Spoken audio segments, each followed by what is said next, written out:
can I say, Biloxi strong and Biloxi proud this week and last week, and I think Mayor Gilich has done an outstanding job leading our city, being the face of our city, and getting us through these difficult times. So now I'd like to introduce Mayor FoFo Gilich.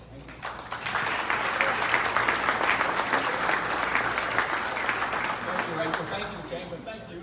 You know, I think this is my who's count. I think I'm 47 months and about 20 days into the 19th into this little situation. But I think this was the first mayor with the breakfast right here at the mall. Now, Terry, this is like Alex Trebek. These are your categories. First thing category was the mall. Okay. The second was the Thunderbirds and crosswalks, spring break, streets, boardwalks, Pops Ferry, convention center, baseball, Howard Avenue. So we're going to talk about Biloxi.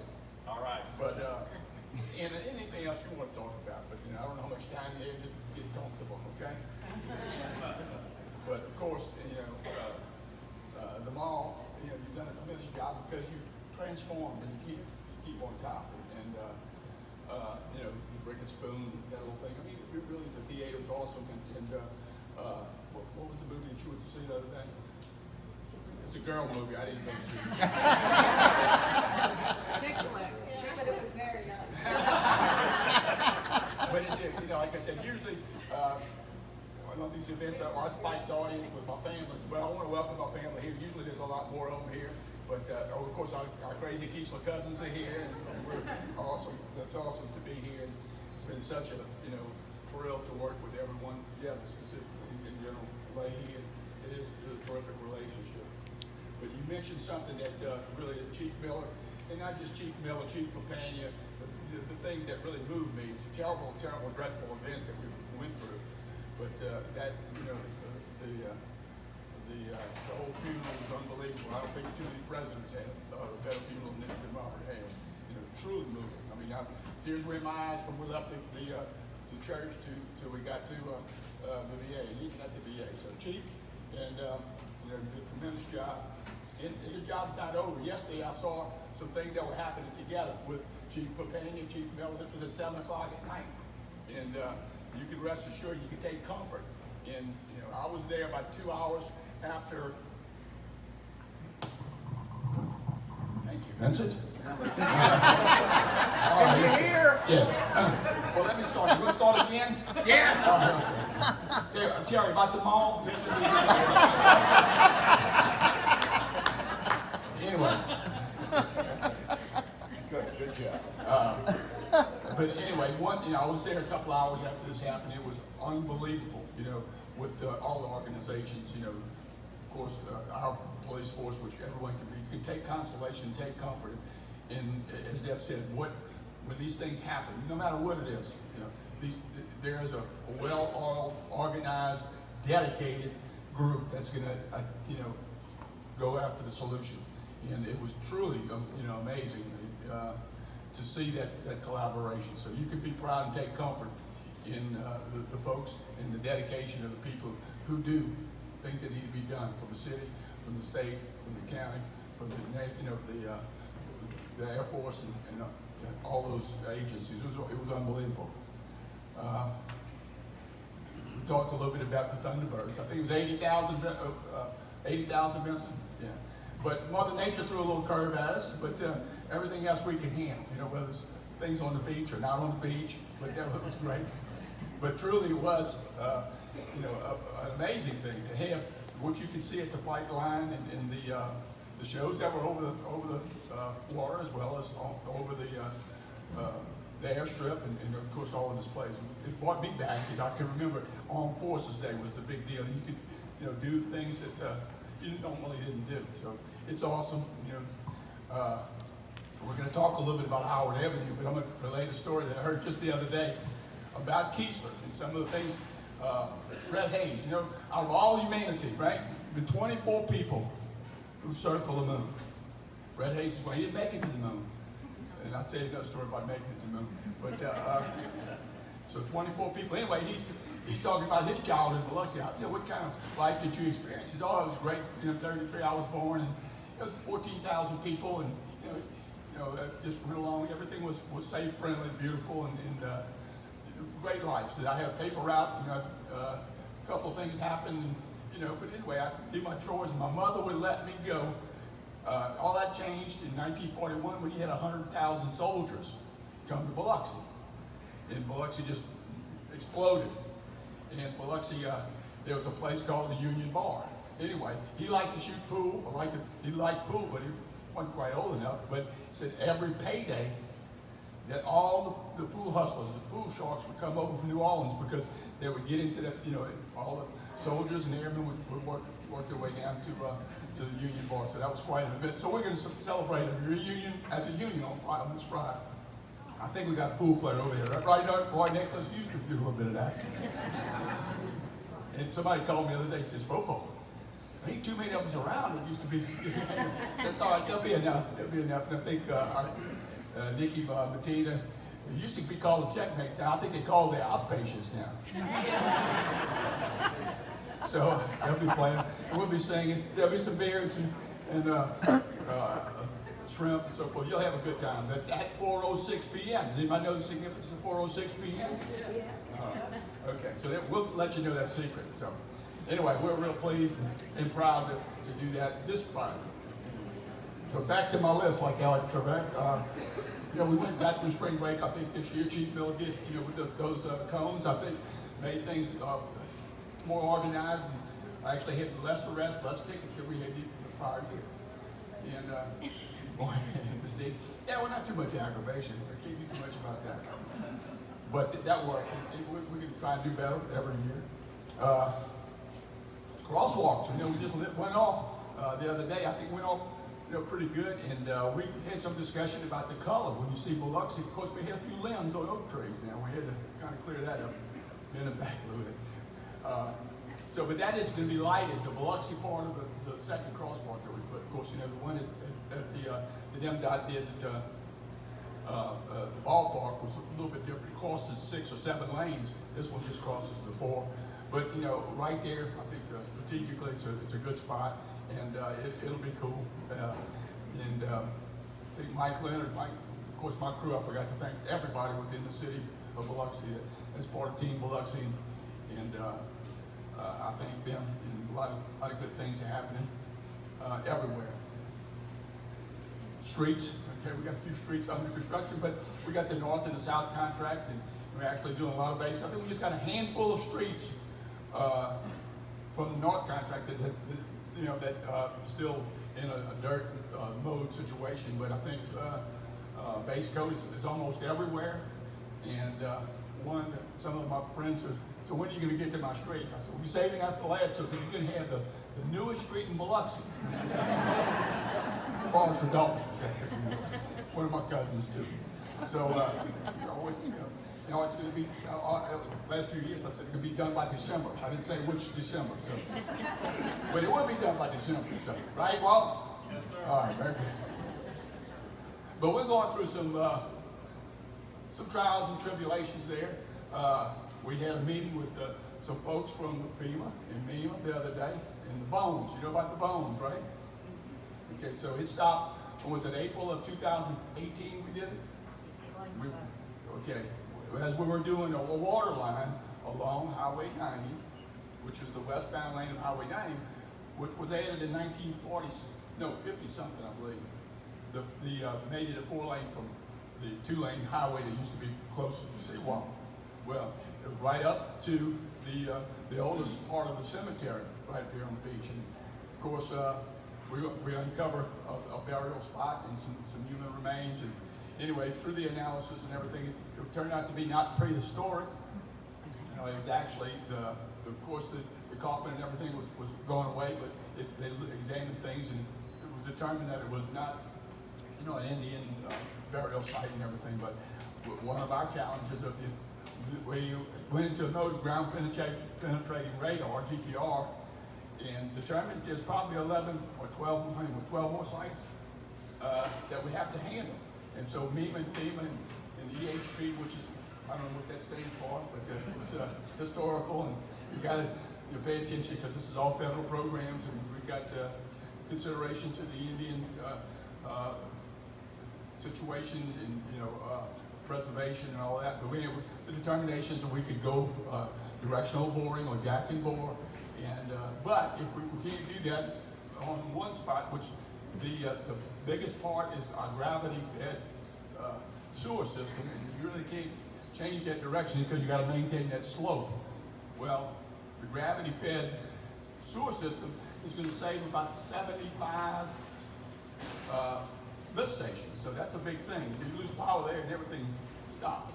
So the whole course of this project, when we come from Bees Road all the way down to the point, is let gravity be your friend, and don't have to pump so much up to the processing plants. But anyway, should we uncover some of that, we have a plan to have a place within the cemetery or to reinter those remains. So that was pretty interesting meeting that we got through, and we've been hearing about it for 15 months or something like that. But we're proceeding with everything we can do on the south contract, and I think the difference between the two, they didn't tear up everything. They'll do what they need to do on the street, finish it, and go on to the next street. 75% complete, you can go to the next phase. So that's working out well. We've got about probably $100 million worth of work left there, right? All right, thanks, Paul. Of course, the boardwalks, right? Everybody's enjoyed the West Biloxi behind the rest of the road, and we've been able with the county and some of our Tidelands money to do the second phase, another mile that goes from Veterans to the Treasure Bay site, and we'll finish that this year. Another boardwalk on the radar. We have, I think, some funding. I haven't seen the money yet, but we got to go ahead on the Back Bay, where Forest Avenue, you see, right where the old hospital, right, the state office building, you see a lot of ugly rocks, right? And we used to go swimming there. You had a good bottom till they put these rocks, and you put stuff that started growing between these rocks that Agent Orange couldn't kill. And Billy Ray can't cut them, right, Billy Ray? But anyway, we're going to make that a boardwalk from Forest Avenue all the way to Kensington. But anyway, a 20-foot, some places 30-foot boardwalk where you can have access to the beach like it used to be. There used to be a lot of boat races and just access to the water right there. So that's about, Mike, with 2.9 million? 2.9 million, I think is what it is. Anyway, well, it's a lot of zeros behind it. 2.9 and 6 zeros. And then on the east part of Biloxi, we just rebuilt the bulkhead and from the harbor, Point Cadet Harbor to the bridge. And the second phase of it will take that boardwalk and rebuild bulkheads and put a walkable boardwalk and access to the water between the Seafood Industry Museum and on the way over to the Palace parking garage. And that's another few million, but we got that budget. Pops Ferry, we talked a little bit about, my dream, I think early on, was to get what we call the Biloxi Beach Connector, literally from 67 straight down. Of course, we need 2 new bridges, like $75 million each. But we have one of them on the radar, and of course the expansion from Pass Road, Pops Ferry across Pass Road, across the railroad tracks into Highway 90. But that Biloxi Beach Connector, if we from 67 all the way down to Highway 90, not only evacuation and defense access kind of considerations, but just $255 million. That's right. Oh, no question about that. I mean, it'll light up this the whole opportunity down here. So we're still plugging away, with the president and I think $3 trillion infrastructure we're going to be pitching there. So, but that's been ongoing, and everybody that comes in our office says it's makes sense when you just look at the map.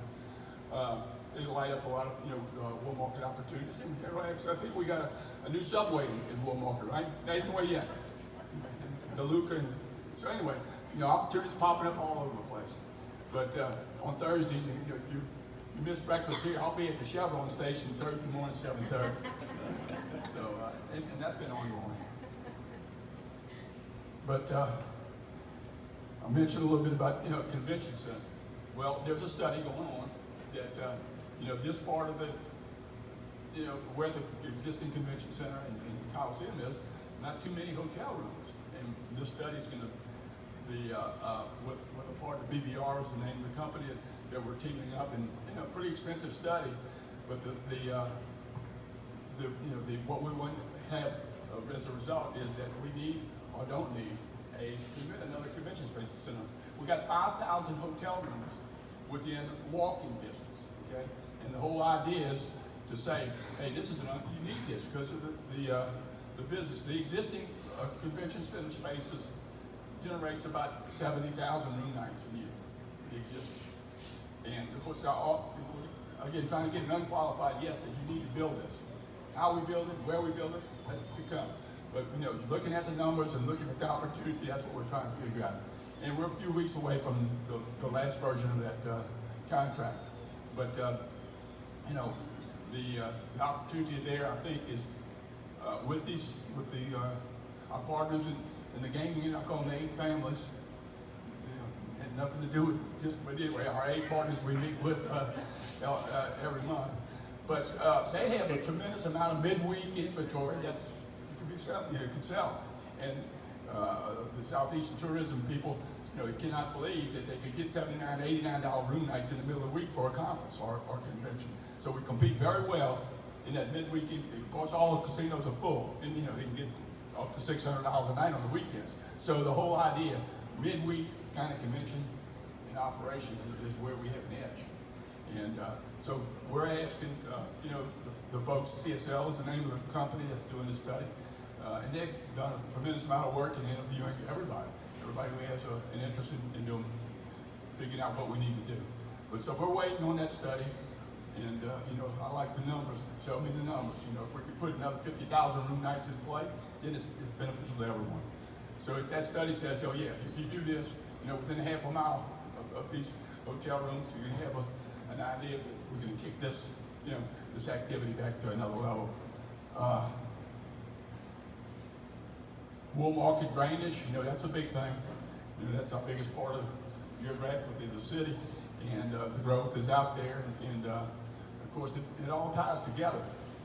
You know, the peninsula and that area, it's some things that every day is a challenge, and we're trying to address the things that, you know, the streets and drainage, but the drainage and just, I guess, the opportunity to get back and forth is what we're working on there. So, Mike, did I forget anything else? Vincent, talk a little bit about the Pop Fair extension. Mike, you're at Mike Leonard, where are you? Right here? I'm back here. Okay. Why don't you jump up and tell us about the acquisition on the Pops Ferry extension right now? I think he's been in the middle of it on a daily basis.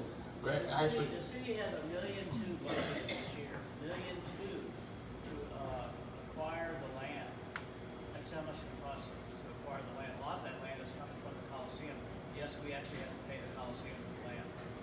So that is ongoing right now in those neighborhoods just bordering the Coliseum.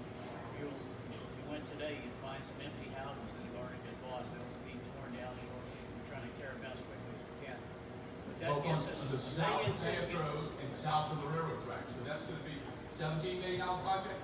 So $1.2 million gets us to the starting line. Right. $1.2 million gets us to the starting line. Then we go ask the state for the money, MDOT for the money to build the road. The scope of the project is about $17 million. Why haven't we asked for the construction money yet? We can't ask for the construction money until you're ready to construct. That's our issue. But we're getting again, close. that part is about $17 million. All right, anything, I'm ready for questions. If, I think I've covered enough ground. Trey, I've covered enough ground. Sango, oh yeah, I'm sorry. Yeah, we do have, Mike, I think we're ready to pull the trigger. You know, Sango was falling down. And we're trying to acquire probably another $1 million to fix the roof, fix the walls from moisture coming in, and we can actually seal the thing up. But it is a jewel. 1927 was built, and there's, of course, you know, the activity down on Howard Avenue now, and we're trying to integrate the use of the Sanger to a lot of projects. But it is, you know, we've had other places that have premieres to things in that Sanger, and it's a shame. We're asking the state, the Department of Archives and History to jump in and be a partner with us. But we'll do some things privately. We can't sit around and do nothing. You know, too important. It's, you know, between the lighthouse and it, that's the only thing that's left after Katrina. You know, so we need to put our effort and redouble our efforts to get that happening. And again, we just need $1 million, right, Mike? Just one with 6 zeros behind. But we do have some money on that. But I think that's about it. Anybody have any questions? Keesler Gate. Oh yeah, that's one great game. Well, that was an amazing little story. I was up at the Pentagon, and I think when Michelle Evanson got her Brigadier General Star, and you know, I told her that just doesn't happen, right? As far as the Air Force and the community. So I think that's a $30-something million project where I actually drove the road on inside Keesler, and you know, bringing that part of the Air Force Base up to you know, post 9/11 security standards is on the way inside the gate. The road base and everything is ready to put base course in, and right outside the gate, which is you know, Forest Avenue and Division Street, we're about ready to let the second part of the contract, which would take it 1/2 mile to from Forest Avenue to I-110. Again, another 17 million. So anyway, but we're real proud of what we've been doing together with the congressional help and the Air Force's help, and I'm learning a lot of stuff about, you know, things that are really BillCon, you know, those kinds of things. But it's been amazing, and I've loved every minute of it. I love the action that it takes to pull this off. But that was a big thing, and that's going to revitalize that whole part of you know, getting to and from and opportunities outside the gate. It's going to be a little bit like the old days. But you know, Keesler's been there at least from day one, as far as I can remember, and you know, it's such a great relationship, and I think both of us appreciate the roles that they played and have played in our history and heritage. So it's you know, it's something that I'm pleased and proud to do everything we can to make things better and for another couple of 100 years. So I think, you know, with the streets, you know, I think the original sewer system was installed in 1957 with a 25-year lifespan. So we've been running over time on you know, what was below the ground. But that's just doing this back here. You want to ask a question? Or you want to state something? All right. All right. Any questions? Y'all been easy. Yeah. I'm up at Walmart, and can we get a sign for our library so people can I'm glad you mentioned that. But, yeah, we're getting ready we call that the Woolmarket City Center. We acquired that, and we actually $300,000 we're putting in the exterior, and you know, the city, the county together, mostly the city.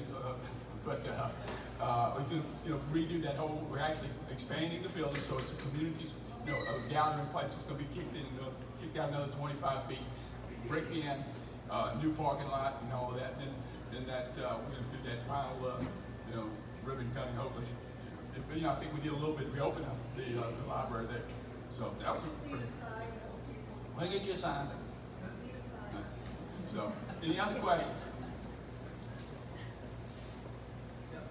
Hey, you got a question? Okay. I'm here to introduce the Economic Development Partnership Program. I'm a veteran state representative. Wednesday's the first game, Cliff, is that right? Wednesday's the first game? Week from today, okay. It's always a big tournament, and we hope the USM goes all the way because they bring the crowd, and we need a crowd, and so that's a great part. Again, we're making everything we actually had a